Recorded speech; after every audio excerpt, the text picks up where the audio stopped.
SSP Global Jobs, the first job consultancy of Haryana. रोजगार दिलाए, बेरोजगारी भगाए। नमस्कार साथियों, आज मेरे साथ संजय शर्मा जी हैं जो निर्दलीय उम्मीदवार के रूप में रेवाड़ी विधानसभा से चुनाव लड़ रहे हैं। इन्होंने पहले आज से लगभग एक हफ्ता 10 दिन पहले 19/9 को एक हल्फनामा दिया था।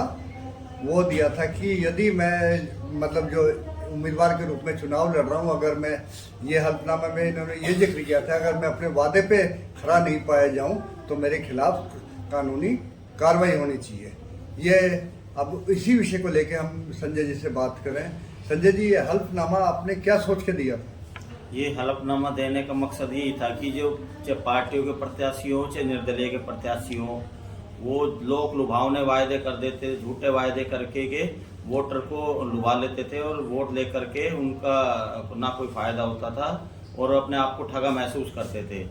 तो ये मैंने एक पहली बार एक्सपेरिमेंट किया। 1952 से आज तक किसी भी कैंडिडेट ने, चाहे लोकसभा इलेक्शन हो चाहे विधानसभा हो, किसी ने भी लीगल गारंटी नहीं दी थी हल्फनामे पर। तो मैंने 100 रुपए की टिकट लगा करके हिंदी और इंग्लिश भाषा में चुनाव आयोग ने मांगा था, दोनों भाषाओं में स्कैन करके मेल कर दिया है चंडीगढ़ मुख्य चुनाव अधिकारी को। तो उसमें ये था कि अगर कोई भी वायदा करूंगा एफिडेविट के ऊपर, तो अगर झूठा होगा तो कानूनी कार्रवाई करने का सबसे पहला अधिकार दिया मैंने वोटर्स को। इसके अलावा मुझे 3 से 7 साल की जेल हो सकती है, लेकिन मैं जो 5 गारंटियां दी है। आप एक चीज कह रहे हो कि 3 से 5 साल तक की सजा हो सकती है। जब कानून में कोई इस तरह का प्रावधान नहीं होगा कि भाई आपने एफिडेविट दिया, अपने वादे पे खरे नहीं उतरे, और कानून में ऐसा कुछ भी नहीं है कि मेरे को जो वादे पे खरे नहीं उतरा उसको सजा दी जाए, तो इसका तो फिर इसका कोई एफिडेविट हल्फनामा देने का कोई तात्पर्य नहीं है। एफिडेविट पे अगर कोई भी झूठ बोलता हूँ, सुप्रीम कोर्ट 1600 लोगों को झूठा हल्फनामा दायर करने पे सजा सुना चुका है। आप सुप्रीम कोर्ट की वेबसाइट पे जाके सर्च कीजिए, 1600 से ज्यादा लोगों को हल्फनामा। आप एक जमीन खरीदते हो, प्लाट खरीदते हो, 50 लाख का है, वो 10 लाख का एफिडेविट के ऊपर बयाना दे दिया कि 6 महीने का टाइम भर दिया, 6 महीने बाद 40 लाख रुपए देंगे, रजिस्ट्री करवा लेंगे। और 6 महीने बाद अगर 40 लाख नहीं दे पाते हैं तो आपके 10 लाख रुपए डूब जाएंगे एफिडेविट के ऊपर जो दिया हुआ है। आप क्लेम भी नहीं कर सकते, कोर्ट में दावा भी नहीं कर सकते आप। यानी जो चुनावी वादा कर रहे हैं, एफिडेविट पे हल्फनामा पे आप कर रहे हैं, तो ये भी उसी कैटेगरीज में आएगा जैसे हम हल्फनामा दूसरी चीजों में देते हैं, चाहे रजिस्ट्री के टाइम पे हो चाहे बयाना के टाइम पे हो। इस तरह ये चीज उसमें भी मान्य है? बिल्कुल मान्य है। हल्फनामा तो हल्फनामा ही होता है, कानून सभी के लिए होता है। अब बिजली आ रही, बिजली से आप पंखा चलाओ चाहे वो पानी गर्म करो, वो तो वही चीजें। ये जो हल्फनामा है सभी के लिए है, ये और सब कामों में आता है। इसमें मैं बयान कर रहा हूँ, मैंने वायदा किया है, इसमें गारंटी दे रहा हूँ, वोटर्स को अधिकार दिया है, नोटरी ने साइन किया है, गवर्नमेंट ऑफ इंडिया, ये भारत सरकार का नोटरी, उन्होंने साइन अटेस्ट क्यों किया, क्यों ये टिकट दी। अब अगर इलीगल होता तो वो अब तक ये कांग्रेस बीजेपी वाले मेरे ऊपर कब की चुनाव आयोग में शिकायत करके जेल में डाल चुके होते। कम नहीं है ये। मैं बहुत बड़ा, मैंने भी आरटीआई एक्टिविटी मैंने हाई कोर्ट के एडवोकेट से सलाह ली है और हर डिपार्टमेंट के एक्सपर्ट से जो है उनसे राय शुमारी करने के बाद ये मैनिफेस्टो जारी किया है।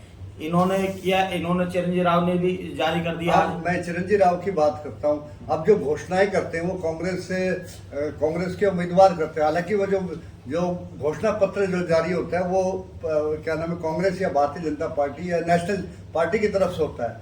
मान लो उन्होंने कुछ तैयार कर रखा हो कि भारतीय जनता पार्टी या कांग्रेस सत्ता में आएगी तो ये करेगी है, और स्थानीय जो उम्मीदवार है वो उसी घोषणा के बिहाफ पे अपना हल्फनामा दे देता है, तो ऐसी परिस्थिति में दोषी कौन माना जाएगा? देखो, पार्टी घोषणा पत्र देती है अपने लेटर पैड से, अपने खुद के सादे कागज पे, यानी कि उसकी कोई वैल्यू नहीं है। आज तक सारी पार्टी देती है, कोई बीजेपी ने संकल्प पत्र कह दिया, ये घोषणा पत्र कहते हैं, कुछ भी हो, लेकिन लीगल पेपर पे देने से उसकी वैल्यू बनती है। सादे कागज पे तो मैं कह दूंगा भाई मैं लेटर पैड पे कि मैं आपके मोहल्ले में चांदी की सड़क डलवाऊंगा, अगर मैं डलवाई तो आप कुछ नहीं कर सकते मेरा।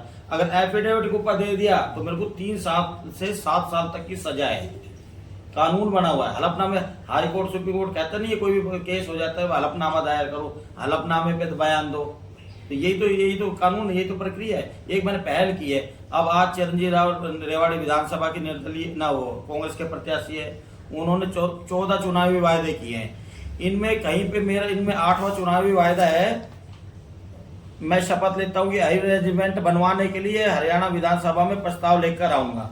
और मैं प्रस्ताव लेकर आ रहा हूँ विधानसभा में, वो निर्दलीय भी ला सकता है, उसका अधिकार है। मैं ये 5वीं गारंटी में कह रहा हूँ, विधायक बनने पर अपने बच्चों को सरकारी स्कूल में पढ़ाऊंगा और मुख्यमंत्री, मंत्री, विधायक तथा हरियाणा सरकार के सभी अधिकारी कर्मचारियों के बच्चों की पढ़ाई व इलाज भी सरकारी स्कूलों एवं सरकारी अस्पतालों में अनिवार्य करवाने का प्राइवेट बिल विधानसभा में पेश करने तक का मेरा अधिकार है। उसे पारित करवाने का भरपूर प्रयास करूंगा। तो मैं तो मेरे 5वीं गारंटी में समान शिक्षा समान इलाज की बात कही है, जो बाबा साहब अम्बेडकर जी ने, ज्योतिबा फूले ने, अनेक महान समाज सुधारकों भगत सिंह ने आर्थिक समानता की बात कही है, उनके सपनों को पूरा करता हुआ दिखाई दे रहा है। यहाँ इन्होंने शिक्षा की कोई बात ही नहीं की है।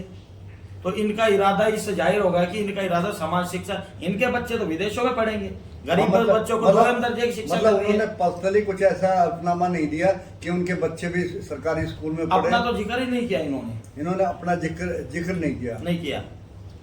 SSP Global Jobs, the first job consultancy of Haryana. रोजगार दिलाए, बेरोजगारी भगाए। तो आपको क्या लगता है कि आपके चिरंजीव राव के और आपके हल्फनामा देने के बाद जो दूसरे उम्मीदवार जो यहाँ से चुनाव लड़ रहे हैं, चाहे वो भारतीय जनता पार्टी के लक्ष्मण हो और आम आदमी पार्टी के सतीश प्रधान हो, इसके अलावा प्रशांत सन्नी हो, और भी लगभग 10-12 जो और उम्मीदवार हैं मैदान में, वो भी हो, क्या उनको भी हल्फनामा देना चाहिए? बिल्कुल, मैं सभी रेवाड़ी विधानसभा के सभी प्रत्याशियों से, जो पार्टी को हो चाहे निर्दलीय हो, जो भी आप करना चाहते हो शहर के लिए, रेवाड़ी विधानसभा के, गांव देहात के लिए, विधानसभा के वोटर्स के लिए, उनको आप एफिडेविट के ऊपर दीजिए ताकि वोटर्स में विश्वास आए। चलो आज चिरंजीव राव जी ने कुछ पहल की है, इसी में कदम में आगे बढ़े हैं, कुछ एफिडेविट पे दिया तो है, ऐसे आप लोग भी दीजिए, जनता तय करेगी। और बिना एफिडेविट के तो फिर कोई वैल्यू नहीं, चाहे आप चंदी की सड़क डलवाए, चाहे हर घर में रोजगार दे, कोई वैल्यू नहीं है। नहीं, जनता ये भी तो कह सकती है कि भाई हम आपको वोट जब देंगे जब आप हल्फनामा देंगे कि भाई हम ये वादे हम पूरा करेंगे। बिल्कुल। तो जनता को भी जागरूक करना पड़ेगा, वोट उसी को दो जो कम से कम पहले हल्फनामा दे रहा है, और ये चीज आएगी जब भी तो एक तरह से मतलब उनको प्रभाव पड़ेगा। पवन जी, मैं लगातार सोशल मीडिया पे, व्हाट्सएप पे, घर घर गांव में डोर टू डोर जा करके, हमारी टीम भी जा रही है, थोड़ी कम इनके बजाय, क्योंकि मैं निर्दलीय प्रत्याशी हूँ तो इसमें निर्दलीय के साथ थोड़ा कम लोग जुड़ते, ना मेरे पास पैसे का बजट है औरों की वजह है। चलो कोई बात नहीं, मैं लगातार यही समझा रहा हूँ कि एफिडेविट लो। बिना एफिडेविट के लिए 5 साल फिर ठगे जाओगे, 5 साल समस्याएं वहीं की वहीं रहेगी। इन समान शिक्षा समान इलाज हमारे स्वतंत्रता सेनानियों, अनेक महान समाज सुधारकों का सपना था। ये 5वीं गारंटी शिक्षा समान इलाज का है, और इन्होंने कोई भी नहीं दिया। चलो कोई बात नहीं, इन्होंने कुछ तो दिया है, एफिडेविट पे दिया है, अब जनता को तय करना है। और हम सभी प्रत्याशियों से अपील करता हूँ हाथ जोड़ के कि अपना जो भी चुनावी घोषणा पत्र, जो भी वायदे कर रहे हो, आज तो चलो छुट्टी 2 अक्टूबर गांधी जयंती की, कल 1 घंटे में एफिडेविट तैयार हो जाएगा, और चुनाव आयोग में उसकी ओरिजिनल कॉपी हिंदी और इंग्लिश भाषा में जमा करवाई जैसा कि उन्होंने मांगा है, और बाकी उसकी फोटोकॉपी आप बांटिए, कोई दिक्कत नहीं है। आज तो सोशल मीडिया सब यानी अभी इस वक्त जो वक्त है, आज 3 दिन रह गए चुनाव को, 3 दिन, और हमें यहाँ की जनता को जागरूक करना चाहिए कि भाई जनता में ये बात फैलाई जाए, जनता ये सोचे कि भाई हम आपको वोट देंगे, चाहे किसी भी पार्टी का उम्मीदवार हो, वो मतलब ये सोचने पे मजबूर हो जाए कि भाई जब तक हम एफिडेविट नहीं देंगे जनता के बीच हमारा विश्वास नहीं बन पाएगा, और विश्वास नहीं बन पाएगा तो जनता हमें वोट नहीं देगी। और जनता को भी चाहिए कि वो मतलब जो भी चुनाव प्रचार में लगे हुए हैं, बेशक अब समय कम रहेगा, ये कदम था, ये बहुत पहले उठ जाना चाहिए था। अब तो 1 दिन का समय हो रहेगा, कल शाम 5 बजे चुनाव प्रचार एक बंद हो जाएगा, उसके बाद ये प्रतिक्रिया। लेकिन अगर ये चीज पहले उठाई जाती तो हर जगह जहाँ भी कोई जनसभा होती, चुनावी जनसभा होती, तो वहाँ लोग ये पूछते जी आपने अपना जो है हल्फनामा दिया है कि हम ये विकास कार्य कराएंगे, अगर नहीं कराए गए तो हमारे खिलाफ कोई जो कानूनी कार्रवाई बनती है वो होनी चाहिए। तो आपका जो पहल थी वो बेशक देर से हुई, लेकिन इस पहल का अब नहीं तो निकट भविष्य में कभी मतलब सकारात्मक रूप लेने का इसकी पूरी संभावना है, और चुनाव सुधार में एक सार्थक पहल साबित होगी। और झूठे वायदों पे लगाम लगेगी। अब वही एफिडेविट पे वही देने पड़ेगा जो पूरा हो सकता है, नहीं तो जेल में जाना पड़ेगा। तो सभी वोटर से ये अपील है कि जागरूक वोटर का परिचय दे और सभी प्रत्याशियों से एफिडेविट पे गारंटी मांगे। अगर नहीं देते तो उनका बहिष्कार करके उनको वोट ना करें। उनको सीधा जिसका एफिडेविट में गारंटी या वायदे आपको विश्वास है, ज्यादा अच्छे लगते हैं, आपके लिए ज्यादा लाभदायक हितकारी है, उस प्रत्याशी को वोट दे। ना मुझे दे, ना XYZ में किसी का नाम नहीं ले रहा, मैं अपना भी नहीं ले रहा हूँ, लेकिन अपना हित सोचिए। चुनाव कोई मनोरंजन नहीं है, कौन आगे कौन पीछे ये वो, ये आपके 5 साल की समस्याओं का चुनाव है, आपके बच्चों के भविष्य का चुनाव है। तो इसलिए चुनते हैं, अपने बहन बेटी का रिश्ता करने जाते हैं तो कितना तहकीकात करते हैं, दामाद अच्छा है नहीं है, गलत है तो नहीं है, वो नहीं है। तो ये भी विधायक चुनने का चुनाव है, इसमें सारों में अच्छी योग्यताएं चुनो। लेकिन आपने ये कहा कि भाई वो रिश्ता देखने जाता है तो वो अच्छी तरह चुनाव करते हैं, तो एक तरह से वहां तो किसी तरह की एफिडेविट लागू नहीं होते, फिर कैसे विश्वास? तो एक एफिडेविट तो नहीं लागू होता, वो एक परंपरा है, भारतीय परंपरा है, उसमें सभी धर्मों के अलग अलग है, तो वो एक अलग चीज है। लेकिन फिर भी वो तहकीकात तो करते हैं ना। वैसे देना तो उनको भी एफिडेविट चाहिए, हमारे लड़की में ये क्वालिटी है और ये इसके अलावा पाई गई, हमारा लड़का इसके अलावा पाया गया, तो उसका भी प्रावधान होना चाहिए। वो चलो बाद की प्रक्रिया, वो तो नहीं कह सकते, उसमें वो लंबा अलग विषय हो जाएगा।